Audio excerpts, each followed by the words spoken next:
So welcome back to Third Age Reforged and to a replay that I have been given by one of the creators of the submod, Kuro. And this one's quite long for a 1v1 actually. This is nearly 20,000 frames long, so I'm sure that we're in for quite an interesting fight with lots of twists and turns, and I am told that it is very close as well. And it's between the Dwarves of Erebor, played by Kuro himself, and if we look across the way over there we can see the Elves of Mirkwood, played by Rules 1.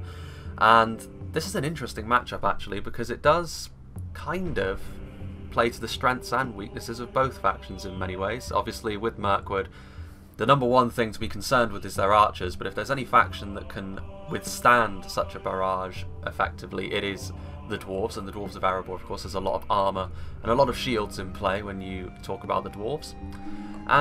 But the other thing that the Elves of Mirkwood do have is their manoeuvrability. The Elves, of course, can move around the battlefield more freely than most. They are quite fast, and using that movement against the Dwarves in particular, who are quite slow for the most part, even their cavalry is slower in comparison to the Elven cav, can be a bit of a challenge for the Dwarves to overcome. But we'll see how this battle plays out. I'm interested to see how the Dwarven units in particular can withstand the high skill of the Elves, because by now we know what the Elves are kind of all about with regards to a few of the replays that I've shown in the past, and the Dwarves, we've seen a little bit less of them, to be fair. And I do want to show off the Dwarves of Erebor, because they have got a few more interesting niches when you put them next to the Dwarves of Khazad-dûm. So if we have a look at the front here, we've got, I think, 3 units of the Ironfoot crossbows, of course, the very well-known mainline Dwarven crossbow unit. Now, against the Elves, of course, you will be outranged by quite a lot, so you will need to move forward in order to use the very nice stopping power that crossbows can provide you with. But of course, Dwarves, particularly the Ironfoot crossbows, they've got a good armour value, but in particular they've got quite a high shield value as well. So hopefully for Kuro here, he will be able to withstand that Elven arrow fire and get off some nice crossbow volleys, because crossbows, regardless of whether you put them up against armoured units or not, they're still going to do a horrendous amount of damage to the unit that they target, particularly if all 3 of them focus down a singular unit. He's got a unit of Ironfoot spears here, which I think are here for the primary purpose of kind of blocking the Mirkwood arrow fire from hitting the Dwarven catapult. And of course we've seen the Dwarven catapult before. Well, J-Monster showed off the Dwarven catapult. It is quite a sight to behold. I think this is the first time that I have shown it off, so we'll see it in action here, of course, and it could be very, very good indeed. It could decide the battle all on its own with how low the Elven unit numbers are.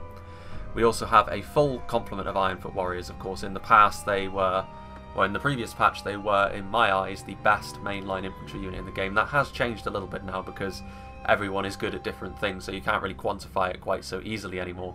But a lot of Ironfoot warriors, and I do think quantity is the way to go against the Elves. Swarming over them and trying to overwhelm them that way is going to yield you more success, I think, than trying to beat them in a quality fight. Even the Dwarves will struggle to do that.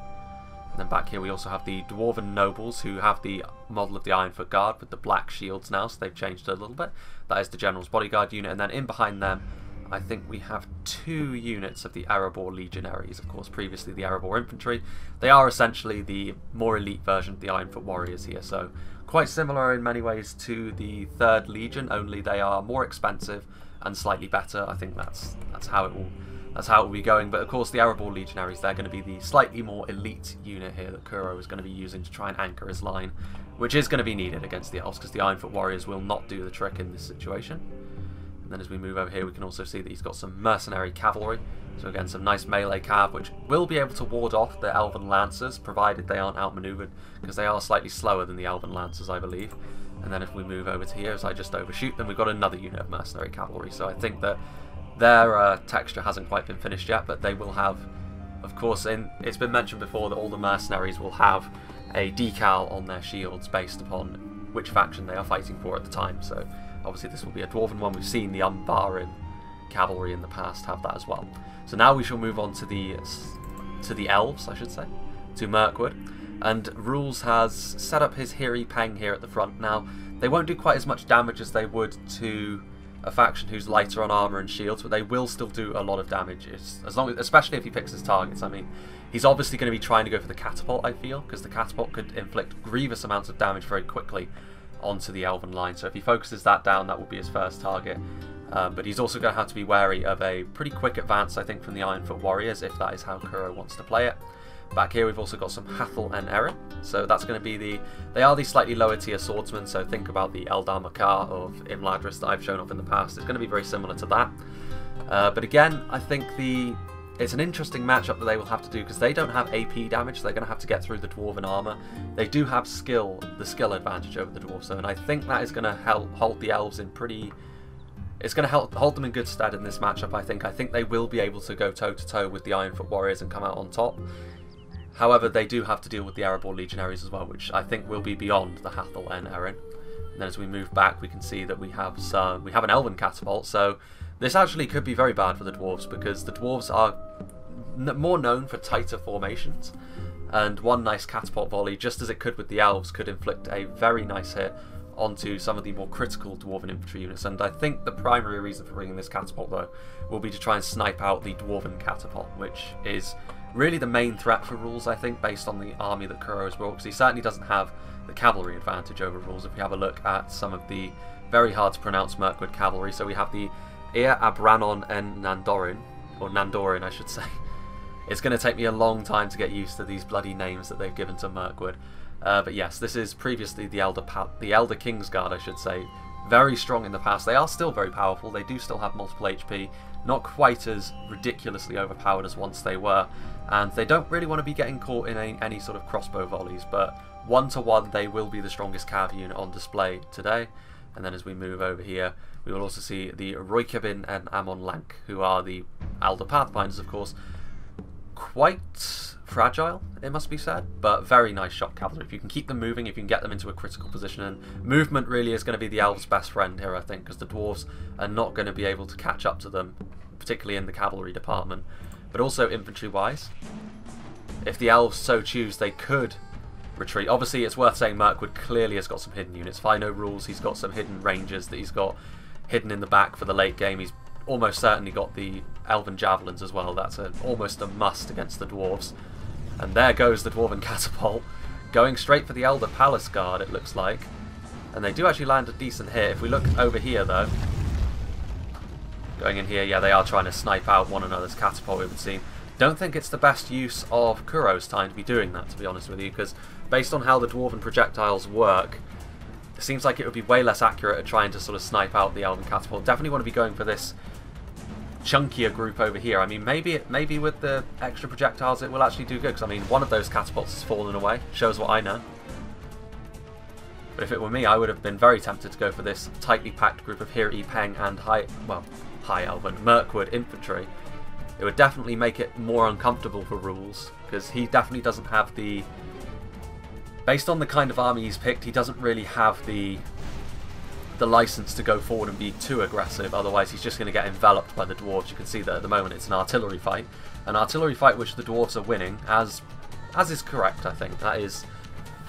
That's only right. I mean, I was fearing that this Dwarven Catapult would be far less accurate in an artillery fight, but it does seem that the quantity approach to ammunition is actually paying dividends here, because only one Mirkwood Catapult remains. The Hir Peng is firing, mostly at the Ironfoot crossbows. So as we go back down here, you can see the power of the Mirkwood skirmishers. They have managed to take out several crossbows, but of course the beauty of bringing crossbows is, as another catapult hit goes in now, and it looks like Kuro has changed his target to the infantry and archers, and now Rules is pulling back. The elves showing the enemy their back. It's what they're best at, after all. And yeah, I mean, the crossbows, the beauty of bringing crossbows is, unless the enemy is able to destroy the entire unit very, very quickly, killing just a few of them isn't really going to do the trick, because crossbows, of course, especially with Ironfoot crossbows, it's very difficult to take them out quickly with the armour and shields that they have. So, it looks like Kuro's gone for the more accurate approach. What's going on over there? You can actually see that the En Nandorin cavalry is sort of hovering around as the crossbows sort of repositioning themselves. But yes, crossbows, because of how powerful they are, you can get by with half the unit remaining and still do a nice amount of damage per volley. And that is something that Kuro is going to have to rely on a bit here, because obviously the Elven archers can scoot backwards and keep shooting, and kite the Dwarven army, as it were. And obviously he can't allow himself to be kited too far, otherwise the Mirkwood cavalry is going to have its way with the Dwarves, and it does actually look like Rules going in. This is actually quite risky. If the crossbows are able to get a nice volley off here, the Mirkwood Cavalry, I keep wanting to call them High Elves. Not the best charge in the world, and they do have to be careful because stand and shoot might kick in here, and the crossbows will be able to shoot them at point blank range, and the Amon Lank Cavalry is certainly not very durable. Crossbows will very quickly bring them down. You can see that immediately a nice volley there, and the Amon Lank Cavalry. Meanwhile, on the other side, the Nandorin Cavalry is also getting absolutely slaughtered by the crossbows at close range, so last samurai-esque charges into the crossbows, and this is the problem that you have to deal with. The crossbows are going to be very good at dealing with mounted units. Mounted units are not as powerful as once they were, and by that I mean they are not as durable as they once were. They were able to take enormous amounts of punishment before, but the crossbows will be able to bring down these quite fragile units of Mirkwood Cavalry. I think we will actually just slow things down a little bit here so we can speak about how things are going at the moment. And Kuro is actually pursuing these Amon Lank Cavalry, trying to make sure they don't come back, because that's not what he needs in the late game, to realise that a unit of 10 Mirkwood Cavalry has returned, because then his vulnerable flanks would then be exposed. You can see now that the Dwarven Catapult, at the moment though, I would give the advantage to the Dwarves. I mean, it's a lot of cavalry that the Mirkwood player has lost, and they are expensive units of cavalry, particularly the Nandorin over here. There are still certainly hidden units though. Also, the Mirkwood have lost their catapult while the Dwarves have not. So the Dwarves are essentially free to try and shoot down this central position of Mirkwood. And Mirkwood do need the numbers that this Hathel and Erin provide them here, so that they can engage the entire Dwarven line. But yes, I think we will now move back up to 1 speed. As we sort of hover over the Dwarven army though, Kuro has taken losses from the Mirkwood archers at range. I mean, if you look at the Ironfoot crossbows, they're at about half strength now, but again, the crossbows are the ones that can withstand these casualties best in the army, to be honest. The Ironfoot spears moving towards the front, sort of being offered up as a gambit, a sort of damage sponge for the archers. There's still a unit of Amon Lank Cavalry. Some of the Nandorin did escape as well, 14 of them. There's a lot of Ironfoot warriors though, and there's still a lot of Erebor legionaries.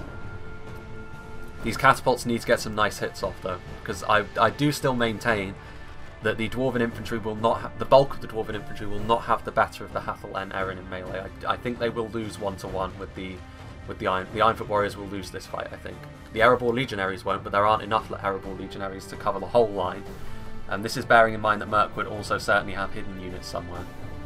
And you can see that Kuro is also going to be trying to target down this cavalry again. This is another thing that they do have to be wary of. The Mirkwood cavalry is significantly faster, but the Dwarves of Erebor do also have all of this melee cavalry.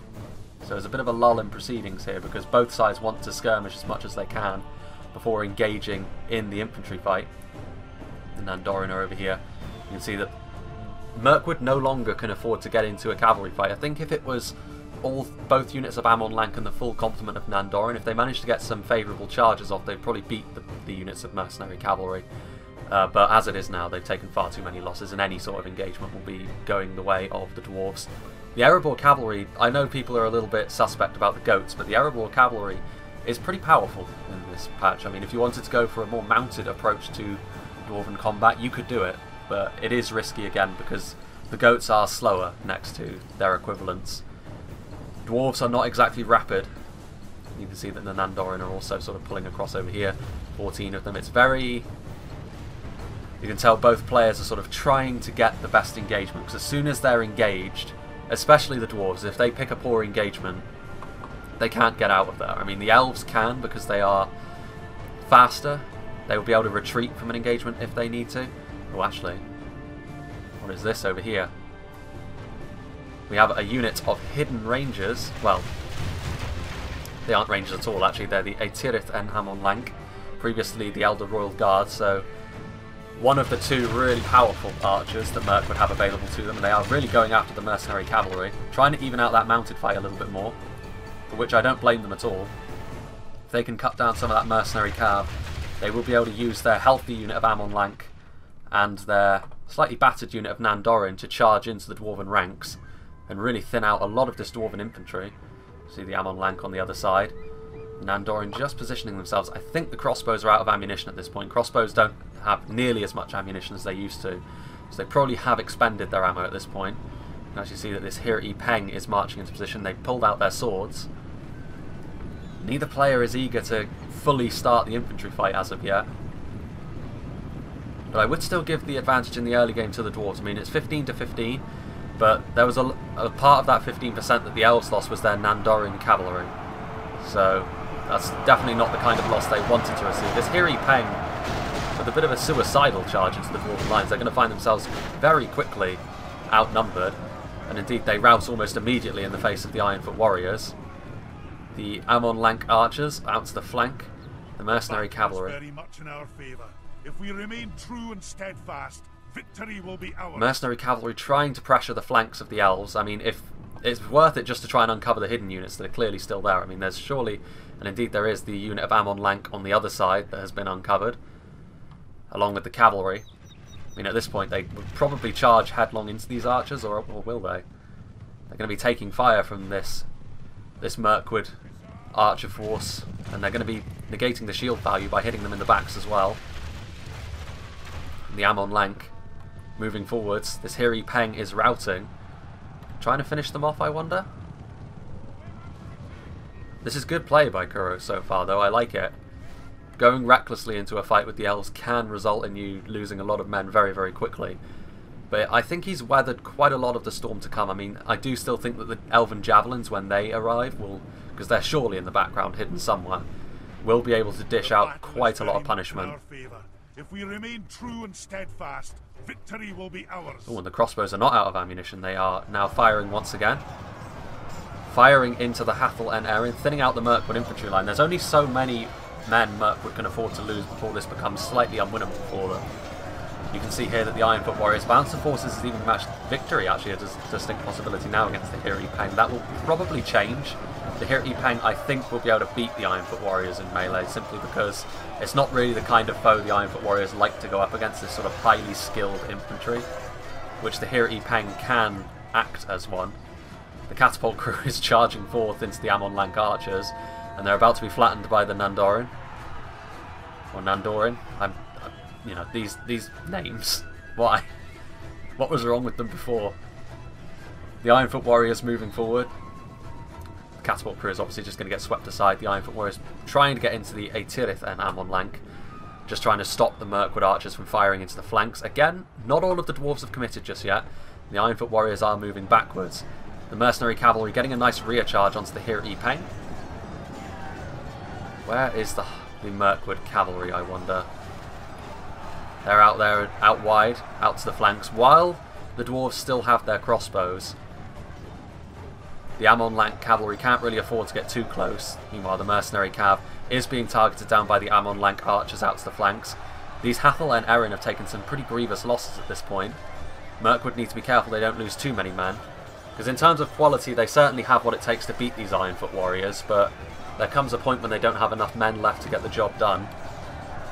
But we're still not even at the halfway point in this battle yet, so there's still plenty of fight left in the elves, I'm sure. Meanwhile, the Hathel and Erin now are being committed, and these Ironfoot warriors, they will need support. They'll need the second line to come up. More Ironfoot warriors. Because again, I do believe that the Hathel and Erin will win this fight. Victory seems certain. We'll see. We'll see how this goes. Given what's going on with the Amon-Lank archers out on the flank, they have managed to escape, shielded by the Nandoran cavalry.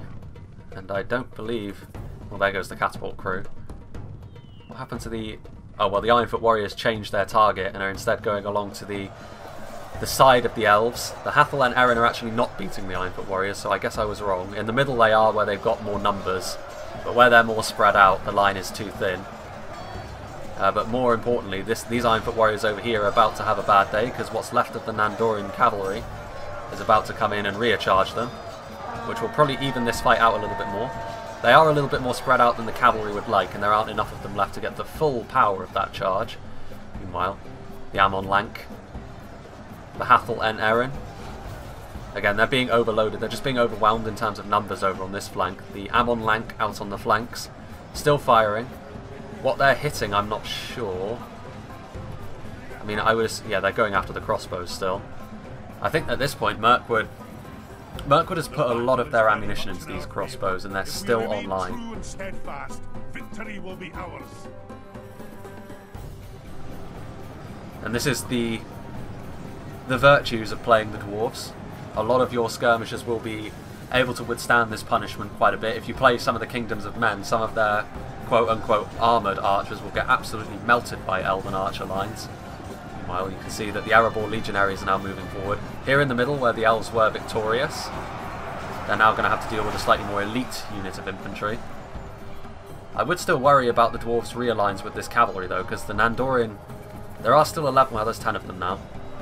Several of them getting caught, but the Roykabin and Amon Lank are coming forwards, and I'm sure that the elves have got their javelins somewhere. The Amon Lank, they need to charge in quickly, otherwise the Ironfoot crossbows are going to turn around and give them a face full of metal. Some of them are charging, but not all of them. They do manage to get the charge off though. The crossbows unable to shoot quickly enough. However, the other units of crossbows getting some crossfire into the Amon Lank, and again the fragility of the elven cavalry exposed, but in the backlines the archer Amon Lank, the Atirith, or Artirith? Whatever. The elven Amon Lank archers are moving forth, and they are going to engage these Ironfoot warriors, and they will have the better of this fight. It's going to take a more elite unit than that to beat them. And again with a rear charge. The best thing the elves can do at this point is to try and split the dwarves up, I think, because if the dwarves blob up, it's going to be much more difficult for the elves to hack their way through all of them. And once again, on this side, the Amon Lank doing the same thing. They're going to have to fight Erebor legionaries, though, so it's going to be a little bit more difficult for them on this flank. And now here come the javelins. I knew they were here somewhere. This is where the fight could turn around into Mirkwood's favour, I fear, because the elven javelins, all javelins at the moment, have got the same effect that trollmen have, the demons of the desert, and those Erebor legionaries getting absolutely cut in half by the elven archers. I believe there is actually plans to change that, so I think the javelins are getting toned down a little bit, because this is what you're seeing now is what the demons of the desert are supposed to be doing, not every javelin unit that's in the game, but the Thelin en Lasgellen, I'm sure I'm saying that wrong again, have managed to completely destroy that unit of Erebor legionaries and the other unit over here. Of course, they don't have too many volleys in them, and they need to be careful because they're getting caught by the Erebor legionaries, but the beauty of playing the elves is you can much more easily disengage. And they still have this Amon Lank cavalry. There's only 15 of them, so they did take losses in the back lines, but at this point things might be getting away from the dwarves a little bit here because they don't have any reserves to try and bottle up this cavalry. And it means it will be able to get some nice charges off. The crossbows are going to be able to finish them off though, it seems. The crossbows, I think, at this point in time are the Dwarven player's best bet, and I'm sure that Kuro is running low on ammunition at this point, even with the losses that the units have taken. If you look over here, this unit of Amon Lank has been completely surrounded by Ironfoot warriors and Ironfoot spears. It's possible the Dwarf nobles are in here as well. I'm not sure where they've gone, but yeah, they've been surrounded and they should be pulled down. They will reap their fair share from that though. Amon Lank archers, you get what you pay for, and they are quite elite indeed. Here are the Dwarven nobles, advancing with some Ironfoot warriors, trying to get into the Elven javelins, but again, this is... I've noticed Rules likes to do this a lot. He'll hold back his match winner for the end, and in this case it is the Mirkwood javelins, and it is very possible that they will pull this fight out for him. The Dwarven nobles did manage to get into melee though, and there are 55 of them remaining. The pretty shields of the elves. Victory seems certain. The Dwarven nobles backed up by the numbers that the Ironfoot warriors are affording them.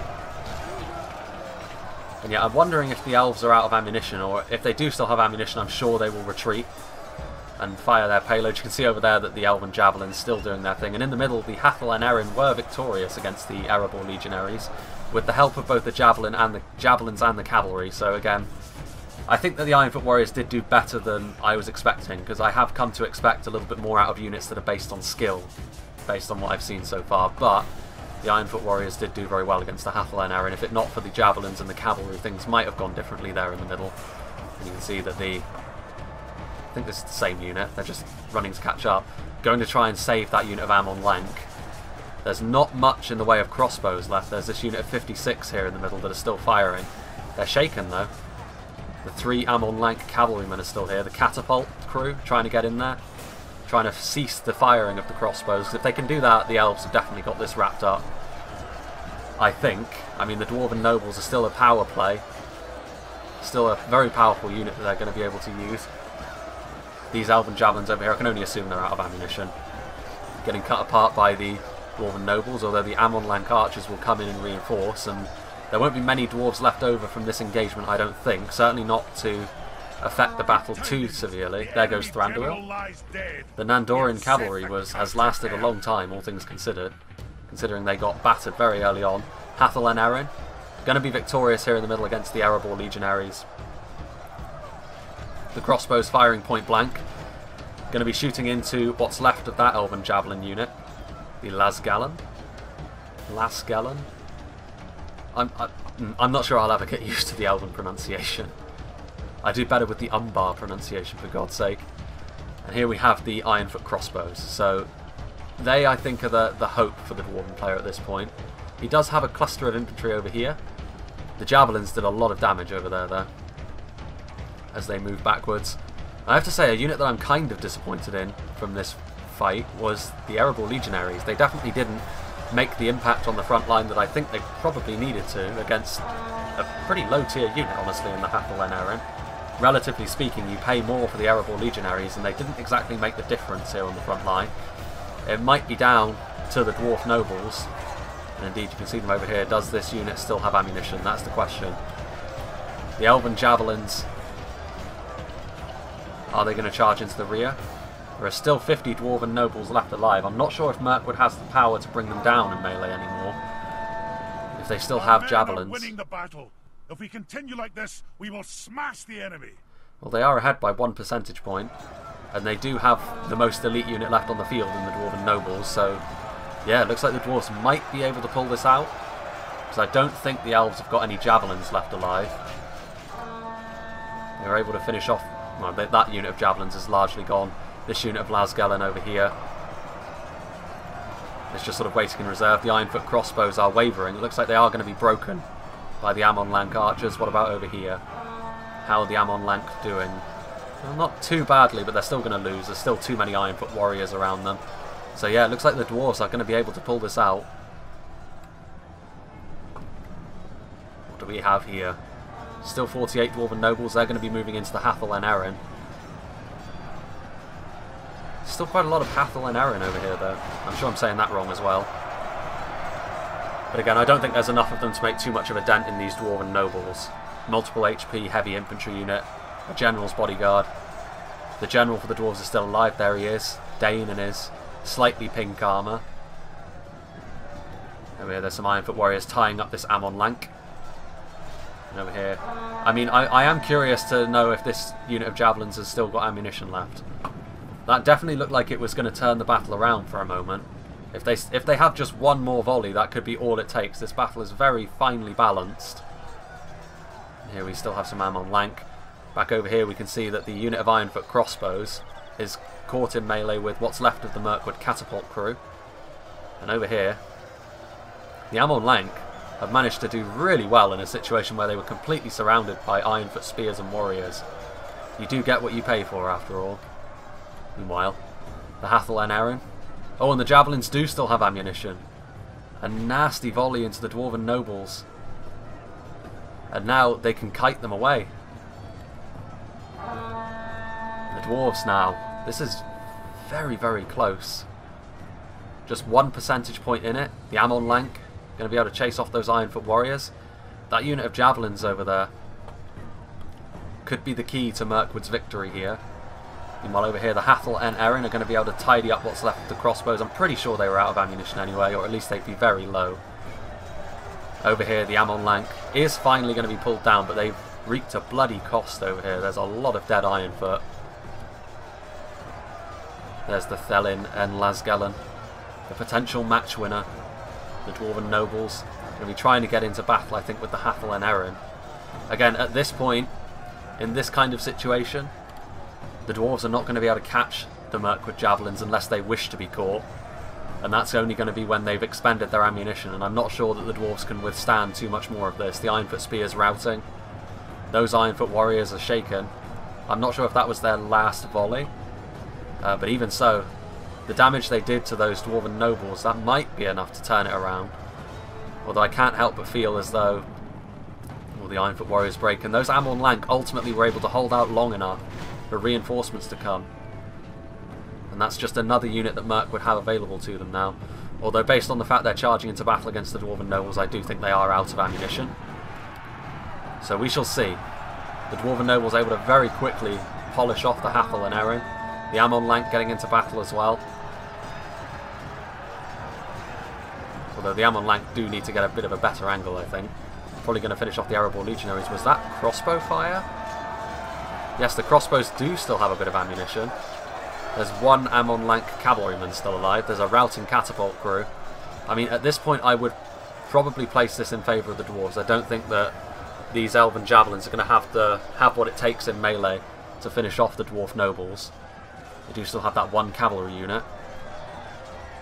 The Amon Lank trying to cycle charge, and the elves are able to do this to the dwarves. The elves can just come out of melee more easily against the dwarves, and the dwarves are powerless to stop that really with how slow their infantry is in comparison. You do take casualties on the retreat of course, but when the units are this small it's a lot less painful to do that. Meanwhile, the Ironfoot warriors still routing off, so this is indeed the final engagement. And the Thelin are shaken, and I don't think they're going to have what it takes to beat the Dwarven Nobles. So in the end, the tanky Dwarven infantry unit look like they're going to be able to finish this fight off. There's some routing Hathel. The routing catapult crew is still running around like a headless chicken. Meanwhile over here, the Amon Lank, what are they doing? They need to turn around and recharge the Dwarf Nobles, and indeed they are. Will that be able to turn this fight around? It says, you know, they're not actually cutting down these elven javelins all that quickly. The crossbows are still firing. The crossbows could still yet be the match winner. The Dwarf Nobles, I doubt you'd be able to break the Dwarf Nobles, to be fair. They seem like one of the units that you would need to do an awful lot to, like rear charge them with cavalry, have a unit that causes fear from the front, that sort of thing. The Ironfoot crossbows in melee. And still Rule's trying to cycle charge with his Amon Lank, which might yet pay off for him. Although his javelins are starting to fall apart. He also has a unit of 12 Ironfoot warriors over here, Kuro. Just adding some mass to the front line. Those Amon Lank archers have really lasted till the late game though. Although now they've taken a few more losses from those crossbows. Still a fairly sizable chunk of this battle to go. There's still around 3,000 frames. Has anything come back from routing? What's this over here? There's a green triangle. Oh, there's one Erebor Legionnaire standing amongst his dead comrades who got mercilessly ripped apart by the elven javelins.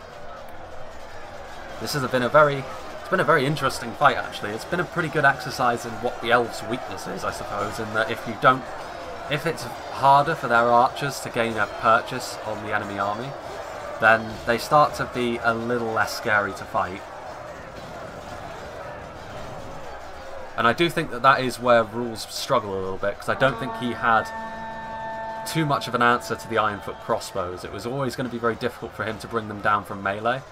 And the way that he set his army up, he was never going to be the one to charge forward first, and it was always going to be Kuro would have to come to him, and that's generally how I've seen Rules do things. He will often hide some units at the back and save them for the late game, as he did here with the javelins. But ultimately the javelins were not able to turn the battle around quite enough.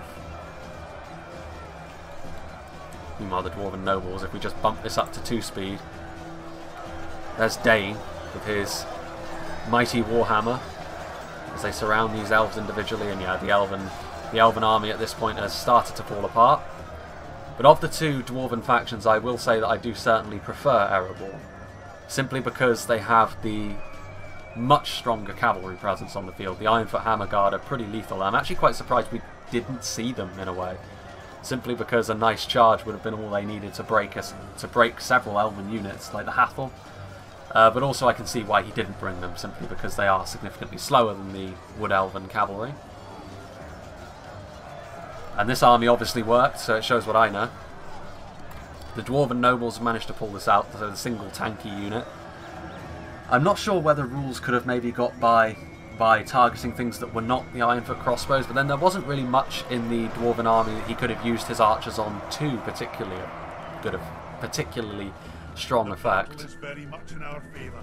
If we remain true and steadfast, victory will be ours. I mean, most of the Dwarven army was shielded and armoured. He did some pretty nice damage to the mercenary cavalry. You know, they don't have quite such high armour and shield values, and they also... Cavalry is much more likely to show you their back when they try and cycle charge in and out. What is going on here? This is madness. There's just one dude. Do the elves have people returning to the fight? I don't think so. That's just random fleeing dudes. So yeah, it looks like this is the one guy left alive, and if he's fighting just standard Ironfoot warriors, we need to get some Dwarven nobles in there to finish him off right quick. The battle is very much in our favour. If we remain true and steadfast, victory will be ours. What is he doing? He's going to try and cycle charge in. It could have been us that were slain and defeated on the field. Indeed. But fate has been kind to us and delivered us victory. So you can see the dwarves deploying a significant amount more men than the elves. And that did help them quite a lot, because it does mean that their Ironfoot warriors, where they were on the line, for the most part they always had support, which meant the infantry fight went quite nicely in the dwarves' favour. As for Mirkwood, I would say there's probably a pretty strong case for not bringing many archers as Mirkwood. And, you know, primarily my primary reason for saying that, as I get my words out, was that his archers didn't really do all that much damage to the Ironfoot crossbows. And there might be a case for saying, you know, maybe bring some lower tier archers just to sort of occupy the dwarves at range if you want to hang back a little bit and sort of lure the dwarves in, which is clearly what Rules wanted to do with his javelins hidden at the back, sort of bait the dwarves into using most of their ammunition earlier on.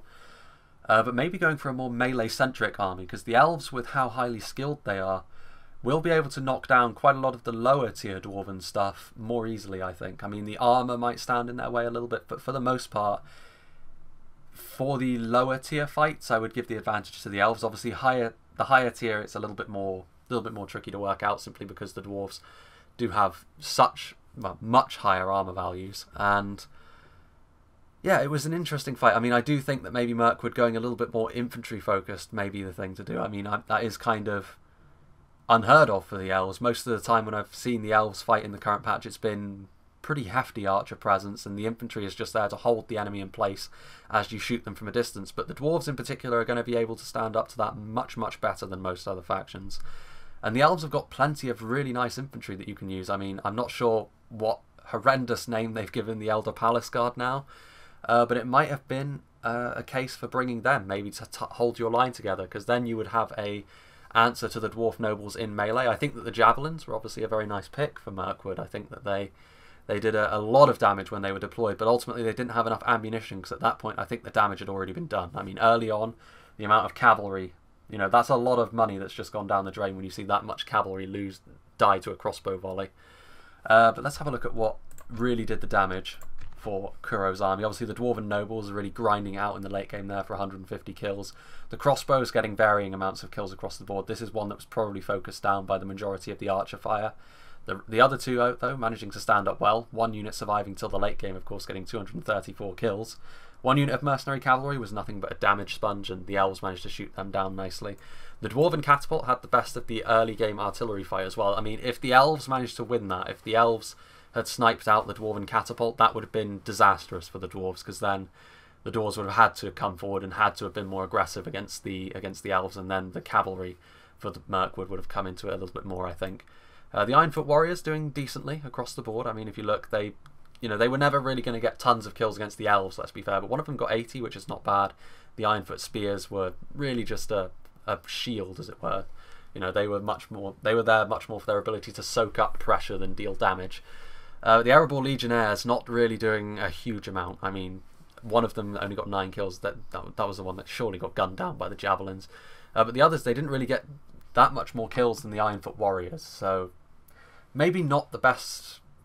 Maybe they're just a little bit underpowered at the moment. Maybe they will be changed, or maybe it's just not the best matchup for them. Obviously, you know, against highly skilled elven troops, you can't really expect to get a huge amount of kills after all. But yeah, I mean, maybe the elusive elven infantry build is the answer for this. I mean, I've yet to see a mostly elven infantry build that I didn't make, and obviously I failed in that match horribly. I lost, but you know, we'll see. I mean, I would be interested to see how an elven faction would go up against the dwarves. I mean, it's definitely winnable. This was a very close battle, of course, and yeah, it was a good one. This is probably the closest 1v1 in the task build I've actually seen. I mean, if you look here, percentage of enemies killed, I mean, it was 97. It was close. I mean, it was close all the way through. So yeah, I enjoyed that a good deal.